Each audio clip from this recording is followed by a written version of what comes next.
Hello there. My name is Arthur Williams, and thank you for being here today. If you're listening to this, it means you've decided to spend a few minutes of your life with an old man who has already lived most of his. I'm 85 years old, and I don't have life all figured out. But I do have something far more valuable than advice from a textbook. I have regret, and the wisdom that comes from carrying it for decades. Today, I want to tell you about the biggest mistake I made in my life. Not because I enjoy reopening old wounds, but because I hope my story might help you avoid making the same one. When you're young, life feels endless. Days stretch on forever, and years feel like they'll never run out. You believe there's always later.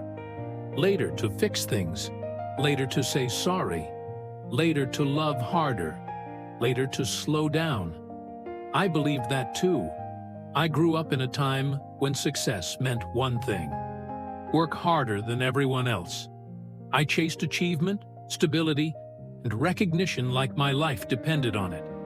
In many ways, it did, but not in the way I thought. I got a good job, then a better one. I bought a house, then a bigger one. I provided for my family. I paid the bills. I did everything a responsible man was supposed to do. And yet, I missed everything that actually mattered. You see, my biggest mistake wasn't a single decision. It was a pattern. I postponed my life. I told myself I'd spend more time with my family after this project. I told myself I'd take that vacation next year. I told myself I'd be more present once things slowed down. But things never slow down. Life only speeds up. I remember coming home late at night, exhausted, while my children were already asleep. I'd stand quietly in their doorway, watching them breathe, promising myself I'd make it up to them someday. Someday never came.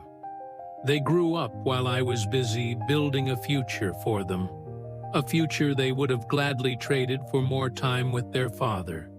That realization still hurts. My wife, she was patient, too patient.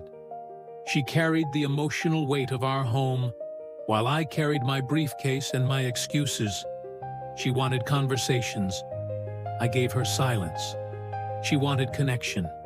I gave her security. She wanted presence. I gave her promises. And one day, she stopped asking. That's when I should have known something was terribly wrong. Here's the truth no one tells you when you're young. You don't lose the people you love all at once. You lose them slowly, through absence, through missed dinners, through half listening, through being physically present but emotionally elsewhere. And the most painful part? You don't realize what you're losing until it's already gone. Years passed.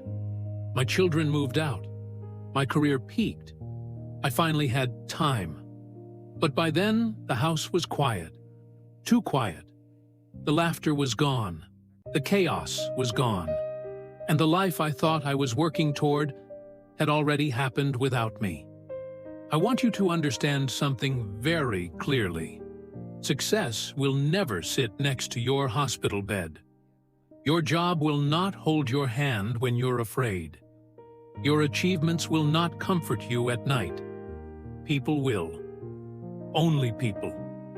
At 85, I don't regret the money I didn't make. I regret the moments I didn't notice. The last time my daughter asked me to play. The last bedtime story I never read.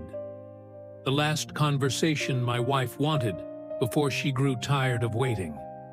Those moments don't announce themselves as the last. They only become obvious in hindsight. If you're watching this and thinking, I still have time, you're right. But time is not guaranteed, and it is not renewable. You can always earn more money. You can never earn back a missed moment. So here is what I wish someone had told me when I was younger. Slow down. Even when the world tells you to speed up. Listen. Even when you're tired. Be present. Even when it's inconvenient. Say, I love you more than feels necessary. Call your parents while you still can. Look into the eyes of the people you care about when they speak.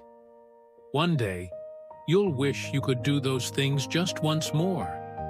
If I could go back, I wouldn't change my career. I wouldn't change my past. I would change my priorities.